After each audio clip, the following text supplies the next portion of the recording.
दोस्तों, हमारे बॉलीवुड में हर साल हजारों फिल्में बनती हैं। देश भर से लोग मुंबई एक सपने के साथ आते हैं कि वहाँ हीरो बनना चाहते हैं।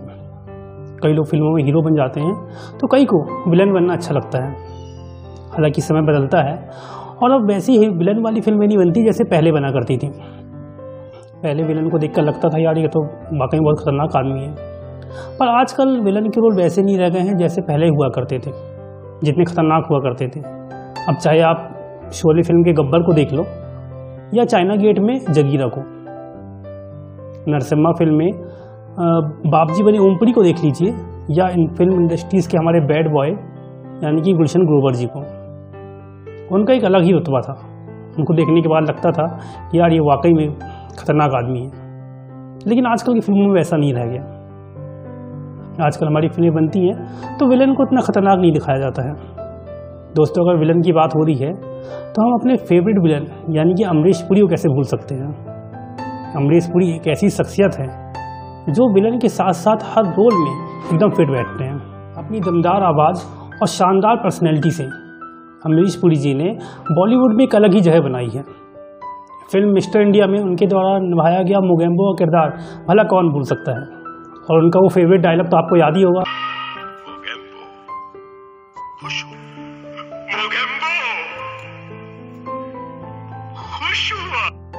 जी हाँ दोस्तों, आज के इस वीडियो में हम बात करने वाले हैं बॉलीवुड के सबसे शानदार विलेन में से एक श्री अमरीश पुरी जी के बारे में।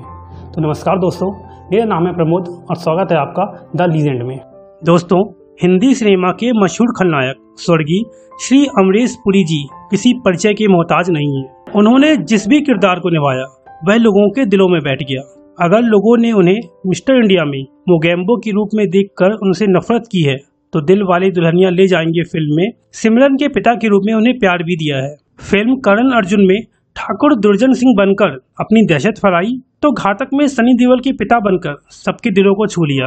अमरीश पुरी एक ऐसे आदर्श अभिनेता हैं जो हर किरदार में फिट हो जाते हैं, चाहे पिता बनना हो या दोस्त, भाई का रोल हो या विलन का, वे हर रोल में अपनी गहरी छाप छोड़ते हैं। आइए नजर डालते हैं अमरीश पुरी जी के शुरुआती जीवन के बारे में। अमरीश पुरी का जन्म 22 जून 1932 को पंजाब में हुआ। उनके पिता का नाम लाला निहाल सिंह पुरी और माँ वेद कौर थी। अमरीश पुरी एक पंजाबी परिवार से थे। 5 भाई बहनों में अमरीश पुरी चौथे नंबर पर थे। उनके बड़े भाई चमन पुरी और मदन पुरी भी प्रसिद्ध अभिनेता रह चुके हैं। अमरीश पुरी की बड़ी बहन चंद्रकांता और उनके छोटे भाई हरीश पुरी हैं। अमरीश पुरी ने अपनी शुरुआती पढ़ाई पंजाब से की थी और उसके बाद वे शिमला चले गए और शिमला के बीएम कॉलेज से ग्रेजुएशन पूरा किया। ग्रेजुएशन पूरा करने के बाद वे मुंबई चले आए क्योंकि उनके बड़े भाई मदन पुरी मुंबई में ही रहा करते थे और उस दौर की फिल्मों के प्रमुख अभिनेता थे। अमरीश पुरी ने सोचा कि वे भी अपने बड़ी भाई की तरह फिल्मों में करियर बनाएंगे, पर जब उन्होंने अपना पहला स्क्रीन टेस्ट दिया तो वे इसमें फेल हो गए और अपनी जीविका चलाने के लिए उन्होंने मजबूरन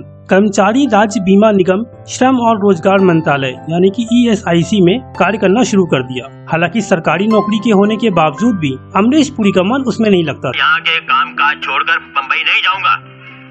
उनका रुझान तो एक्टिंग की तरफ ही था और 1960 में वे रंगमंच से जुड़ गए। 1961 में उनकी मुलाकात पद्म विभूषण रंगकर्मी अब्राहिम अलकाजी से हुई और उनकी इस मुलाकात ने अमरीश पुरी की जिंदगी की दिशा ही बदल दी। अमरीश पुरी दिल लगाकर रंगमंच करने लगे और आगे चलकर वे भारतीय रंगमंच के प्रसिद्ध कलाकार बन गए। दोस्तों, अमरीश पुरी जी की एक्टिंग किस लेवल की थी, इस बात का अंदाजा आपको इसी चीज से हो सकता है कि एक समय ऐसा भी था जब पूर्व प्रधानमंत्री स्वर्गीय श्री अटल बिहारी वाजपेयी एवं श्रीमती इंदिरा गांधी जी उनके नाटकों को देखने जाया करती थी। अमरीश पुरी जी ने गिरीश कर्नाड और सत्यदेव दुबे जी के लिखे नाटकों में भी अभिनय किया है। रंगमंच में उनके शानदार अभिनय के लिए अमरीश पुरी जी को 1979 में संगीत नाटक अकादमी पुरस्कार से भी सम्मानित किया गया था और ये उनके रंगमंच के अभिनय का सबसे बड़ा पुरस्कार था। अगर अमरीश जी के फिल्मी करियर की बात की जाए तो उन्हें पहली बार 1971 में फिल्म प्रेम पुजारी में काम मिला। हालांकि उन्हें फिल्मों में काम मिलने में समय तो लगा और 40 साल की उम्र में उन्हें पहली फिल्म मिली पर बाद में कामयाबी उनके कदम चूमती गई और उन्होंने एक के बाद एक कुल लगभग 400 फिल्में की। 1980 के दशक में उन्होंने बतौर खलनायक कई सारी फिल्मों में काम किया। उस दौर में खलनायक की भूमिका के लिए हर डायरेक्टर की पहली पसंद अमरीश पुरी ही हुआ करते थे। 1987 में शेखर कपूर की फिल्म मिस्टर इंडिया में उन्होंने मोगेम्बो नामक खलनायक की भूमिका की। उन्होंने इस भूमिका को जिस तरह से निभाया वो आज भी सभी के जहन में है। 1986 में जहां वे फिल्म नगीना में एक नए रूप तांत्रिक के किरदार में दिखाई दिए, वहीं फिल्म दामनी में एक दमदार वकील की भूमिका निभाई। 1990 के दशक तक उन्होंने ज्यादातर खलनायक के ही रोल किए, पर फिर उन्हें कुछ कैरेक्टर रोल मिले और उन्हें भी अमरीश पुरी जी ने बेहद खूबसूरत ढंग से निभाया। 1995 में आई फिल्म दिल वाले दुल्हनिया ले जाएंगे में उन्होंने सिमरन के पिता चौधरी बलदेव सिंह की भूमिका निभाई। उस फिल्म में बोला गया उनका डायलॉग, जा सिमरन जा जा जी ले अपनी जिंदगी, आज भी लोगों को मुँह जवानी याद है। इसी तरह 1990 में आई फिल्म घायल और 1997 में आई फिल्म विरासत में सकारात्मक भूमिका निभाकर उन्होंने अपनी एक नई जगह लोगों के दिलों में बसा ली। साल 1996 में आई फिल्म घातक में अमरीश पुरी जी ने सनी देओल के बीमार पिता का किरदार निभाया, जिसने दर्शकों की आंखों को भी नम कर दिया। जब तो यहाँ चला आया था ना कुछ बनने के लिए, तब उसने देखा था मुझे वहाँ। एक बेटे के सारे फर्ज निभाए थे उसने। खरा सोना है मेरा बेटा काशी, खरा सोना। अब मैं यहाँ नहीं रहूंगा, चला जाऊंगा अपने काशी के पास, वही जाके दम तोड़ूंगा। चार आदमियों की जरूरत नहीं है मुझे, सुन ले, अकेला काशी ही काफी है मुझे कंधा देने के लिए।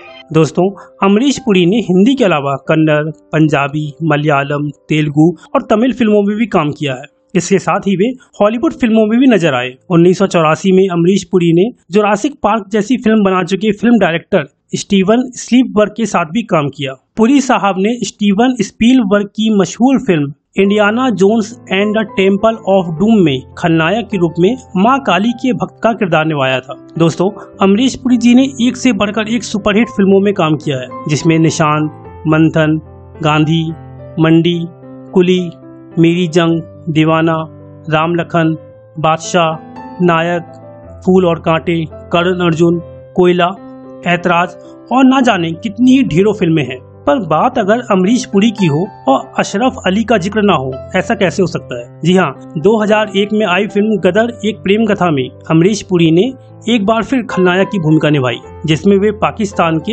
एक बड़े रसूख वाले व्यक्ति के रूप में दिखाई दिए। उनके इस किरदार को भी लोगों के द्वारा काफी पसंद किया गया था। दोस्तों, अमरीश पुरी के निजी जीवन की बात की जाए तो 1957 में उनकी शादी उर्मिला दिवेकर से हुई। उनके 2 बच्चे हैं, बेटा राजीव पुरी और बेटी नमता। उनके बड़े भाई मदन पुरी और चमन पुरी भी प्रसिद्ध कलाकार। दोस्तों, अमरीश पुरी एक शानदार कलाकार होने के साथ ही एक बेहद अच्छे इंसान भी थे। परिणति किसके साथ क्या खेल खेल जाए ये किसी को पता नहीं होता। 12 जनवरी 2005 में 72 वर्ष की उम्र में ब्रेन ट्यूमर की वजह से अमरीश पुरी जी का निधन हो गया। उनके अचानक हुए इस निधन से बॉलीवुड जगत के साथ साथ पूरा देश शोक में डूब गया। मोगेम्बो खुश हुआ बोलने वाला इंसान पूरे हिंदुस्तान को एक बहुत बड़ा दुख देकर चला गया। बतौर अभिनेता उनकी आखिरी फिल्म 2005 में आई किसना थी। दोस्तों, अमरीश पुरी बॉलीवुड के सबसे शानदार कलाकारों में से एक है। उनकी रौबदार आवाज़ उन्हें बाकी अभिनेताओं से अलग बनाती। आज अमरीश पुरी जी भले ही हमारे बीच नहीं हैं, पर उनके द्वारा निभाई गई भूमिकाएं हमारे दिलों में हमेशा रहेंगी। अमरीश पुरी के हिंदी फिल्म इंडस्ट्रीज में दिए गए योगदान को कोई नहीं भुला सकता। फिल्मी दुनिया में अमरीश पुरी जी जो शून्य छोड़ के गए हैं, उसे आने वाली कई पीढ़ियों तक नहीं भरा जा सकता। आज फिल्मी दुनिया में ऐसा कोई भी नहीं है जो अमरीश पुरी की जगह ले सके। मिलते हैं फिर किसी महान हस्ती के साथ, तब तक के लिए जय हिंद, जय भारत।